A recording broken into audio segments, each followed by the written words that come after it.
Hefner, and he'll take us through how we can use analytics to make sure that all the processes that are running in our organization are actually on strategy. An absolutely critical point. And what I'd like to start with is just a definition of business process. So that's a term that gets thrown around a lot. I think we all kind of have a sense or an intuition of what it is. But I'm going to propose this morning a very simple, but I think robust definition that will kind of set the stage for the rest of the presentation. I'm going to start by defining a process. So what is a process? Well, simply put, a process simply turns inputs into outputs. It really is that simple. It takes interesting things in and shoves interesting things out. Let me give you an example. There is a process that takes light energy and turns it into chemical energy. If we kind of reach back to a deep read into high school, we'll remember that it's called photosynthesis. There's another process that I am an ardent stakeholder of that takes barley, hops, water, and yeast and turns it into beer. We call that brewing. And finally, something that resonates maybe with this crowd a little bit more, there are processes that take an order from your customers and turn it into money in your bank account. And we usually just refer to that as order to cash. So we have a pretty simple definition for what a process is, but what is a business process? So I would submit a process becomes a business process when I define it in business terms. So if we take the order to cash example, I'm not going to define that thing in terms of XML and EDI messages and Beeple and those things. That's not a business process. If I want to describe a business process, I need to think about concepts that resonate in the business domain. I'm going to talk about orders and customers and suppliers and invoices. That's when my process really becomes something that's consumable by the business. So we've done some level setting. We know what a business process is. The question now is, why do we care? Why do we read so much about business process management? Why are so many of you here? Why did I come here? What is the goal of BPM at the end of the day? And we think we have a pretty simple answer to that question. Clearly, to me, the goal of BPM is to give you business agility. That's it. If you're doing BPM and you're not getting business agility out of it, somehow you're doing it wrong. So we think about agility really on kind of three key dimensions. How can I tell if my business is agile, and what do I need to make it agile? And the first dimension is structure. So if the business process takes inputs and turns it into outputs, we can easily imagine that some of those things are very structured and I can define them a priori, and they run the same every time. At the other end of the spectrum, I may have things that are more like procedures that I kind of invent on the fly. They're no less valuable, but I can't define them up front. And we would say that the key to actually getting agility along the structure dimension is to have one way of describing processes, ideally one infrastructure to run them, and one skill set required to put them together. The next dimension has to do with the scenario. So when we decided we wanted to bring a BPM offering to market, we talked to a lot of customers, and there was a lot of frustration. They told us that at one end of the spectrum, the market was really rich in tools that knew how to do human-to-human workflow. At the other end, we had these enterprise application integration products like SAP, PI, that used to be XI, that can get software talking to each other, but it didn't really know anything about people. And when I went with a human workflow tool, it really gave me lowest common denominator integration. So once again, customers have end-to-end processes, order to cash. It involves people, sometimes in a very rich way. It involves systems. So since they have an end-to-end problem, what we need is an end-to-end solution to address it. And once again, ideally, we have one way of describing the processes and one infrastructure to run them. And then finally, and this is absolutely critical, we'll refer to it again later in the presentation, we get agility by being able to determine in a given process or a given instance of a process who's driving. And I would say that today, realistically, if I talk about executable business processes, it is clearly IT that drives. Most of the platforms that are on the market, although they have some business-facing features, are really written for IT. And we think that absolutely has to change and is a place that we'll make a big investment and I think innovate a lot.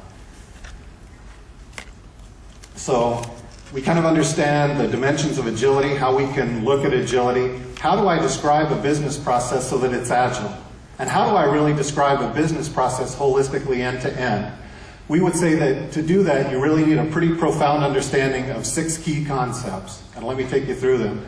The first one is events, meaningful changes in the state of the business. So an invoice comes in, a customer cancels an order, a supplier tells me they'll no longer supply a part. These are changes that are happening around me that I want to respond to. Events carry with them data.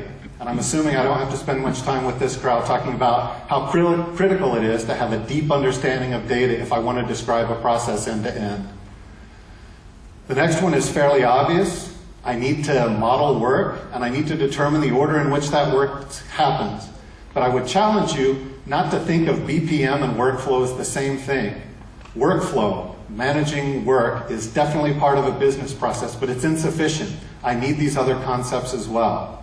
The next concept that I need to understand is roles. We assume that people are always involved in business processes, always, even if it's on an exceptional basis. So roles help me define how people interact with the process. And here I'm talking about more than just simple indirection. This isn't, messaging lists, distribution lists. Sometimes, let's say that I get a complaint from a customer. I may need to contact the account manager for that customer. I may need to find a product specialist for that product in the region where the customer is. So I really need to have a fairly sophisticated concepts of roles if I'm going to efficiently describe the process end to end. And by the way, tons of that role information lives in SAP today.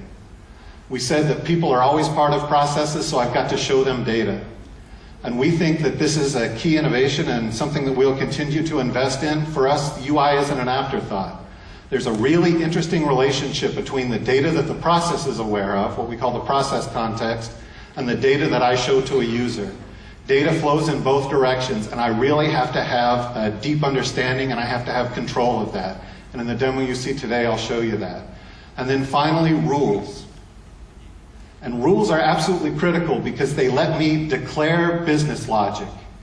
And it's rules that allow me to have agility with a little bit of confidence. If I have rules, I know that I can change the rule, which changes process behavior, without fundamentally changing my process. And if I use the rules the right way, I can make sure that when I make changes, I don't violate policy, whether it's my organization's policy, the government's policy. So these are the 6 concepts that we think we need a really profound, deep understanding of to describe business processes end to end. So who is involved in the business process life cycle? A business process has a life cycle just like anything else. It's conceived, it's built, it's deployed, it executes.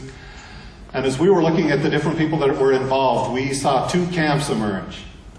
And you'll see there's a line on the slide called the business IT waterline. And that's there to make a very simple point, and this is kind of radical. So prepare yourselves. This is going to be in all the trade press tomorrow. It's going to send ripples through the BPM community. But the business and IT think about the world in different ways. They simply don't see things the same way. So we do not believe in a world where we teach the business to be technicians, and we don't believe in a world where we teach technicians to be business people. We think the high art is taking all the different people that are involved, giving them one model, abstracted appropriately, and letting them collaborate. So you can see above the waterline, these are some of the key personas, or kind of centers of gravity around requirements that we found. Everybody from executives who want to see KPIs, down to a special group of folks called business experts or business analysts that we'll talk about later. I think under the IT waterline, we're fairly used to these roles. As we did our analysis, what we found is that the folks in the middle here are the ones that are really scarce. There just aren't that many people. There aren't that many developers who can model a process today, who have the background and take some conceptual understanding of business process. And the same thing goes for the business. A lot of people understand the processes they're involved in, but that doesn't mean they understand it from a conceptual level. So I brought this slide up just to underscore that we will eventually support all people throughout the life cycle of a business process. But in our first version or 2 of the tool I'll show you today, the platform, we've really focused there on the middle. And as I kind of alluded to earlier, we think the high art is getting these people to collaborate the right way. And this isn't about discussion threads. This isn't about nicely formatted Word documents.